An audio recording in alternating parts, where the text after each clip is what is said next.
Welcome to the Big Success Podcast, cutting-edge conversations on business and personal success, as well as how to level up. Here's your host, #1 business coach in the world, Brad Sugars. Okay, I know I say this every week, but Sheri just breaks down success and exponential living because peace, and when she gives you her definition of success, you'll see both her early definition as a young person and her definition today and how that changes dramatically. But we're going to go into her 9 steps of exponential living. We're going to break down what the thing is like. When you've worked with people like Usher and Toni Braxton, Converse, she's been a trainer and an educator in the WNBA. She's worked with the NBA. She's a coach of amazing people doing amazing things. And I think you're going to love what she teaches us here about success today. Join me, follow along, Dr. Sheri Riley on the Big Success Podcast. Sheri, I have to ask you, with all of the success around your world, how do you define success? You know, that question I love. And the reason I love it is because for years, my definition of success was honestly the thing that caused me the most struggle and turmoil. Because that definition of success was so narrow, and it was narrow to only include how many zeros were in my bank account and how many commas I had between those zeros, or what initials were in front of my name or what initials were behind my name. But when I grew to broaden my definition of success, what it includes now is, 18 years of marriage, being able to go to my daughter's, whatever sport she's playing that season, her games, being able to watch my mother's favorite TV show with her because she's 81 and loves, these certain TV shows. Now that's my definition of success. And to really sum that up is my definition of success is freedom to truly live in the power of peace. That's what it is now. And it's been the most rewarding gate pole for me to really hold on to, or goal pole for me to really hold on to. Let's go back to that earlier definition, good and bad of having that definition for you. That the first one or the one now? The first one. Let's get, because a lot of young people, and I was one of them too. I had to have all of the things, all of the trappings. Like the Rolex watch was important back then. And I'll tell you, I'm still a capitalist. Like I love wealth. I love finances. I love giving. I love supporting, and you got to have to give. And so the good of it was it gives you a metric to shoot for. It gives you a drive. It gives you a yardstick to measure your effort. The drawback of it is when it's narrow. See, remember I said the narrow definition of success, when we broaden our definition of success. And that's really the challenge that I want to give those of us who are high performers. I love money. I love what I can do with money. I love what money buys me. I love access. I love what access gives me that comes from hard work. But it's more than that. So the challenge for me is when I secured those things, when I had the title, when I had the money, when I had the access, when I had the career of my dreams, and I was miserable. I was empty. There was a void, right? And what I say is our skill and talent will take us to levels of success our character can't sustain if we're not as committed to personal development, working alongside and parallel to this professional drive that we have. Yeah. So let's go back then. Where do you think in life you chose success? When did that happen for you? Was it young? Where did that happen? It's been in me since I can remember. I was the competitive 6-year-old in the backyard playing basketball by myself. I was the competitive 9-year-old when my grandfather taught me poker and all these card games. Like I've always innately had that drive to want to be the best and had that drive to want to be what we called successful in whatever I did, whether it was basketball, whether it was kickball as a young girl. So I've always had that innately in me. So where do you think this evolution of your definition happened? Is it a gradual thing? Was there a day when you just decided, nope, it's got to be different? When I crashed and burned. Yeah. Uh, Yeah. when When I, the only way was up. yeah, it was when I was at LaFace Records. This was the career job that I wanted this since I was in a small town growing up and I was a young girl. I worked with Outkast, Usher, Toni Braxton, TLC. These were the biggest artists of our time at that point. I literally bought my mother a home by the age of 27. Like I had all the things I'd worked for and I was miserable. I was miserable. And I realized money will never be able to buy me peace. And to have all of these amazing external achievements, and racking up more and more achievements, but I was internally miserable. And it was that lack of peace, it was that lack of freedom that I truly realized that when I search, and get the peace first, then I can truly enjoy all of these great items and great things that my external work was producing. So I'm gonna hold off diving into your 9 principles, but success. What is your mindset around, or your formula, I guess, or your method of how does success happen for someone? Yes, well, I start with what I trademarked years ago. Peace is the new success, right? So for me, everything starts with how do you pursue that peace? How do you make sure that you understand your peace of mind, your peace of spirit, your peace of energy is first? Then we really look for the barriers that hinder your external peace, right? And that external success. And so that's those mindset barriers. And the great thing is the mindset barriers that keep you from your peace usually create the barriers that are hindering your external success. Right. And so we have one of our clients, the amazing Jewel Lloyd, WNBA superstar. And the level of success that she's had this year, she was already one of the best in the league. But this year she won the MVP for the WNBA All-Star game. She was the leading scoring champion of the entire league. But the work we did was on her personal development, right?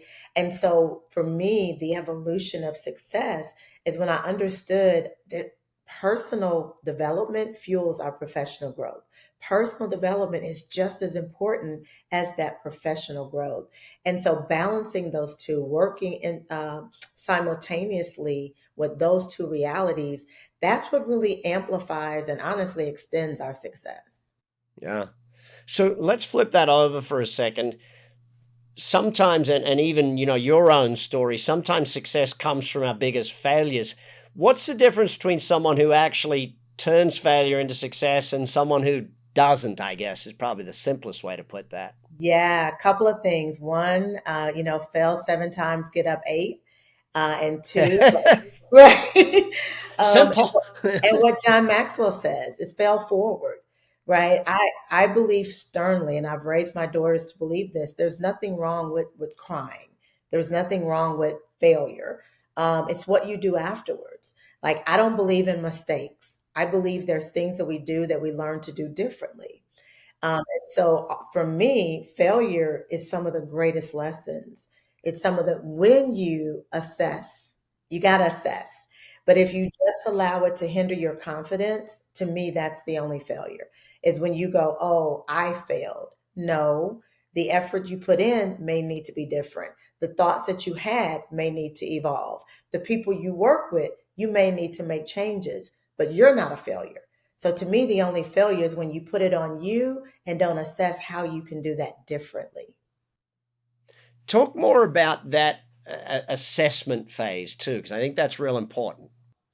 Yeah. So just evaluating what didn't work. And let's start with not overthinking it, right? It's like, let's just start with not overthinking it. Really? No successful person has ever been an overthinker. Never, ever, Brad, ever. But let's just really assess like what worked, what didn't work. And I've had so many failures, right? Things that I've learned from. I, if you honest, you experiencing some of them every day, right? But it's really looking at, okay, what worked, what didn't work, what could you do differently? And many times it's really asking yourself those simple questions, but being ready for a real answer that you got to be accountable to. One of the things I don't let my clients do, Brad, is I don't let them say, I don't know, because that's the catch all that keeps us from being accountable. I failed. Well, I don't know what happened. Yeah, no. Tell me what you do know, right? Tell me what you do know. Yeah. One of my great coaches had a question is, well, if you did know, it's like, assume you do know. What would the answer be? Yes. Oh, fantastic. We're going to take a quick break. We'll be back on the Big Success Podcast. Dr. Sheri Riley, we're going to go into the 9 steps. You're going to love this stuff. I learned it years ago from her. It works. We're going to learn it today. Business empires are where most people create the vast majority of their initial income and wealth. Through Brad Sugars' Entrepreneurs event, you will learn how to turn your companies into valuable and sellable assets. Visit bradsugars.com to attend this program as a standalone or as part of Brad Sugars' Entrepreneurial University. And you're back. Big Success. Exponential Living. Now, 2019, I think, is when we first met and I read the book. Let's dive into the 9 principles so that everyone can get a taste for it, and then they got to go read the book, obviously. Yes. So as we were talking in the last segment about my failure, my crash and my burn, what came out of that is I was spending 100% of my time on 10% of who I was. And what I found as the elixir, the thing that really helped me navigate back through that 90%, was what I call exponential living. And exponential living is a lifestyle of pursuing peace, choosing clarity, and living courageously. And in order to do that, you need to grasp and apply these 9 principles. And so I found these 9 principles to be the how you pursue peace, how you choose clarity, and how you live courageously. So, number 1, live in your power. Yes. It all starts with a decision. Live in your power is when we back to stop saying I don't know, right? It really is about your perspective. That's the P, taking ownership, the wisdom, the engagement, and the reward. And what that looks like is, what is your vision? First, we have to start with a vision. And so many of us, as we become adults, we stop dreaming. We strategize, we plan, we analyze, but we don't dream. And so what is your vision? And then in taking ownership, it's really narrowing in on, what do you really need to focus on?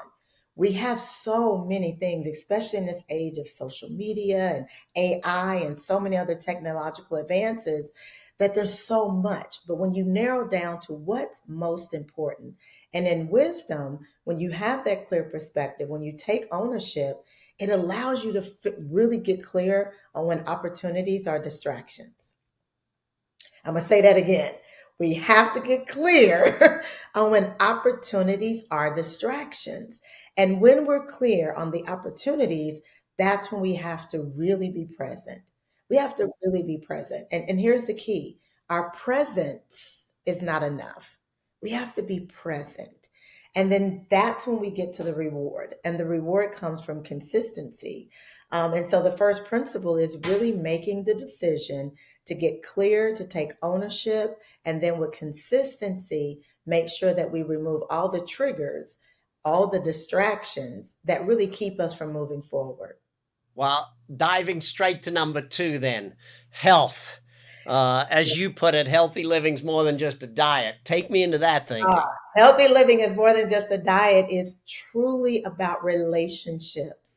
It's the relationship we have with ourselves through self-care, through mindset adjustment, through a confident mind, honestly, just spending some time pouring into yourself, the relationship we have with others. So many times, Brad, when we are high performers, we say we value family. That's our number 1 value.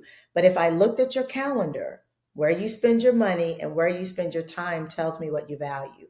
And most of the time, those are not aligning with your family. They get the last of us. And so healthy living is more than just a diet, really focuses on those key relationships and how we're integral with those. Love it. Love it. Pursue peace, positive mind. Number 3. Yes, that's about our attitude. It's about our attitude, right? the core to peace. So many of us think that peace is impossible. But what we find is many times it's our attitude about how we see things. We see things through this lens of what we can't do, or we see these things through the lens of, I don't care how I do it, I'm going to get it done. What negates us in that process is, how are we really intentional about our mindset?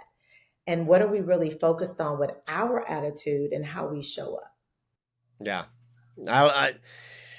It's, if I take one more minute just on that one there, what are some of the key strategies to keep your mindset in that space? Yes. Okay. I love the questions, Brad. You're hitting all of them. Yes.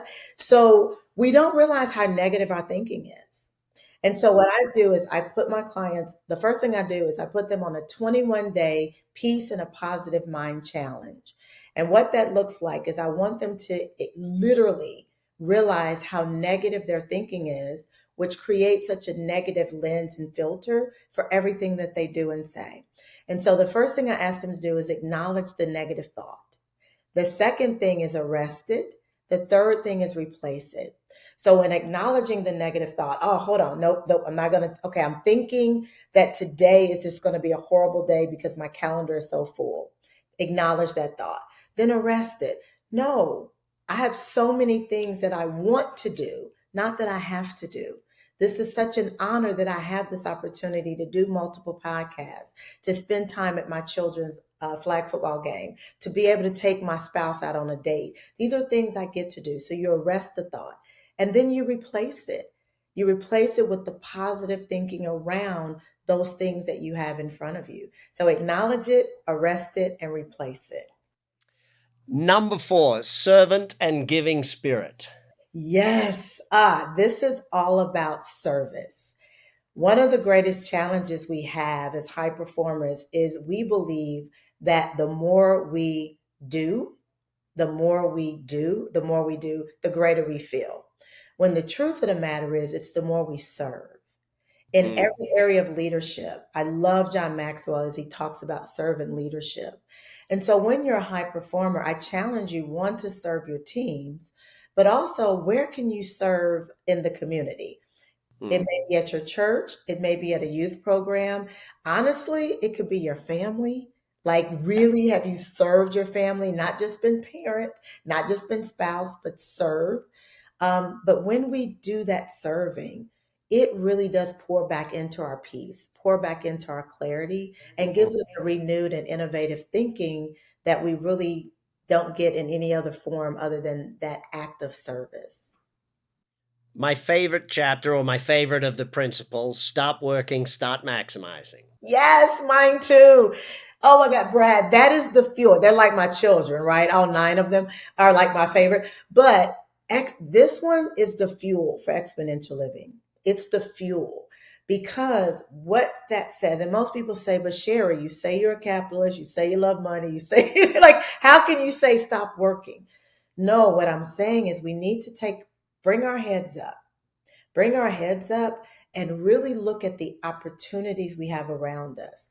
Many times our to-do list has so drained us and weighed us down because we're trying to do everything versus identifying the opportunities that are going to move the needle the fastest and the farthest. And so that one is the fuel. That one is the fuel for everything. Number 6, some days I struggle with this one. Happy is a choice, joy is a lifestyle. That one is so simple. It's exactly that. Happy is a choice, joy is a lifestyle. It really is about, can you make the decision to just smile? Can you make the decision that I give this exercise, sit down on the left side of the paper. I want you to write everything that's negative that's going on. You know, it could be an in-law who just got diagnosed with something. It could be a business endeavor that didn't go the way you wanted it to. Write that down. On the right, once you finish, and you will finish, on the right side of the paper, I want you to write everything going great. Everything. I promise you, without fail, what happens is on the left side, you're going to stop and run out of things. On the right side, you're going to have to stop yourself because you could keep going on and on and on. And so when we really look at, there's more to be happy about than there is to be frustrated with. And when we own that daily commitment to being happy, joy just begins to permeate in our system. Like it really is a lifestyle. And here's the separation. You can have bad things happening and still be filled with joy. Yeah. Right? And Number 7, build lasting confidence. And that word lasting, I think, is one of the important parts of the chapter. build lasting confidence. So many people feel like because they've accomplished great things that they're confident. When the truth of the matter is they're driven. And there is a difference between drive and confidence. Drive is what pushes us to achieve. Confidence is who we are when we get there. And so you've had business partners and business associates that you're looking at them at the head of the table and going, how are you sitting there? Like it is so apparent that you feel like you don't deserve that seat. And it's because, again, drive pushed them to a level of success, but they were never intentional about their confidence. And so the goal with Principle 7 is that drive and confidence work hand in hand. And that comes from that personal development, being intentional about who you are, not just what you accomplish. Number 8, courage to be faithful. The hardest one. This is the hardest principle. In all transparency, a lot of people don't get past this principle to get to exponential living because this principle is about healing. It's about healing. And healing is just not from trauma. Healing can be from an idea that was placed in you at a certain point in life. Healing can be from something that we've created due to our experiences. But it really is allowing yourself to be vulnerable enough in your own truth to see what is the hindrance. One of our clients, her mother passed when she was 9. Her father was fabulous. Her father was phenomenal. She was raised in love. She had a phenomenal family. She'd been married for years. And when we did our work together, we worked together for about a year. And it really settled in me that the barrier she had is even though she had all of this love in her life, what she had never healed from is when her mother passed when she was 9, she had this thought that love died as well. And so when she understood, when we said that moment that love didn't die, just your mother, it set her free, right? And so healing is that thing of what's really the block or the blockages that are holding you back. And so it takes courage. It takes a lot of courage to be integral and honest with yourself to realize those barriers. Finally, exponential living. Number 9. Peace. Exponential living is a lifestyle of pursuing peace, choosing clarity, and living courageously. But here's the gotcha. As my business partner says, peace is not a destination. Peace is a journey. Peace is an every day, every moment, sometimes every second commitment to. It is a every moment commitment. So exponential living truly is a lifestyle of different stages and places of applying these principles so that you can live in that power of peace, clarity, and courage. This is the Big Success Podcast. We're going to be back and talk about scaling up, or not just exponential living, but exponential achieving. The whole thing. Dr. Sheri is going to take us through it on the podcast in just a moment. Dr. Sheri Riley spent 20 years creating marketing strategies for global superstars and companies like Usher, Toni Braxton, Converse, and WarnerMedia. Now she serves as the founder and president of Exponential Living. To learn more about Dr. Sheri Riley, please visit SheriRiley.com. Sheri, when we think about success, there's a level of success of high performance, and then there's ridiculous high performance. You coach, work with some of the most amazing high performers. What do you see as the difference between someone who's a high performer and someone who just goes amazing with what they're doing? This is going to probably shock you. I don't see a difference. Here's the reality around it. And when I say I don't see a difference, yes, their level of success is different, but the issues, the challenges, the struggles are the same. Mm. They are the same. You can be at the highest level of success and still have no confidence, still have low self-esteem, still have challenges in your marriage. And the greatest fallacy is that you can keep working yourself to a level of success and eliminate those challenges. That's the real issue right there. You can't. The higher you, that's why, unfortunately, we see extremely successful people make stupid decisions or self-sabotage and go, how could they do that and lose an $80 million contract? How could they do that? And look, but it's because the success, the external achievements, you can never run away from. Yeah. Bad decision making, lack of self-confidence. And so, yeah, that's the good part and the bad part. Yeah.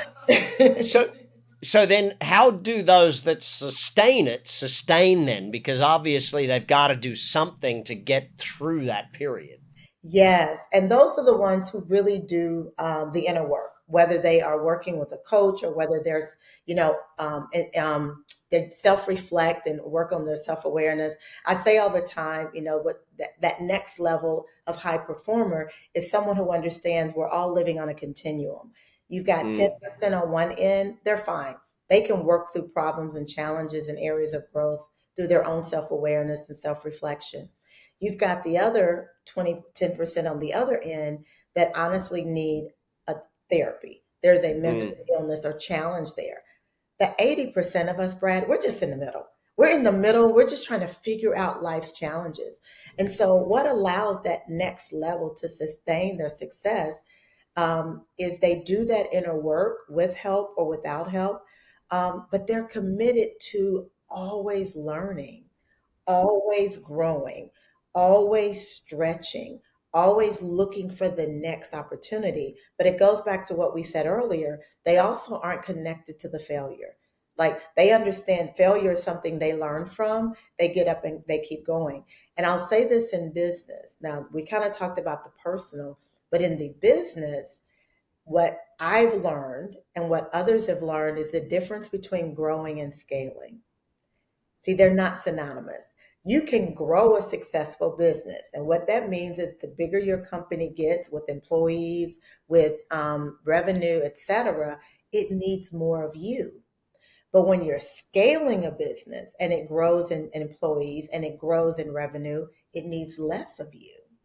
And so a lot of entrepreneurs think when they're growing their business and their ego is attached to, they're the CEO and 100 people need their decision and they need to be in all these meetings. No, that's going to cap your growth. When you scale a business, it needs less and less of you. And that's honestly what you should be doing. But a lot of times our ego won't allow us to do that because we want to be involved with everything instead of the right things. I love it. I love it. All right. Quick fire round. Let me ask you 1 or 2 word answers. How do you succeed at setting goals? Make a decision. If it works, rinse and repeat. If it doesn't, course correct. How do you succeed at health? Be consistent. Very nice. How do you succeed at enjoying life, fun, vacations? Commit to laughter. I love that one. That's a great answer. How do you succeed at self-development? Committing to consistently working at it. Read great books. Reading, yeah, very nice. How do you succeed at relationships? Yeah, this is a hard one to answer fast, isn't it? This is tough. Yeah. Love yourself first. Stop there. That's it. That's all we need. Brilliant, brilliant answer. All right, final question. Best quote you've ever heard on success or best advice you ever got on success? Peace is the new success. I wonder who said that.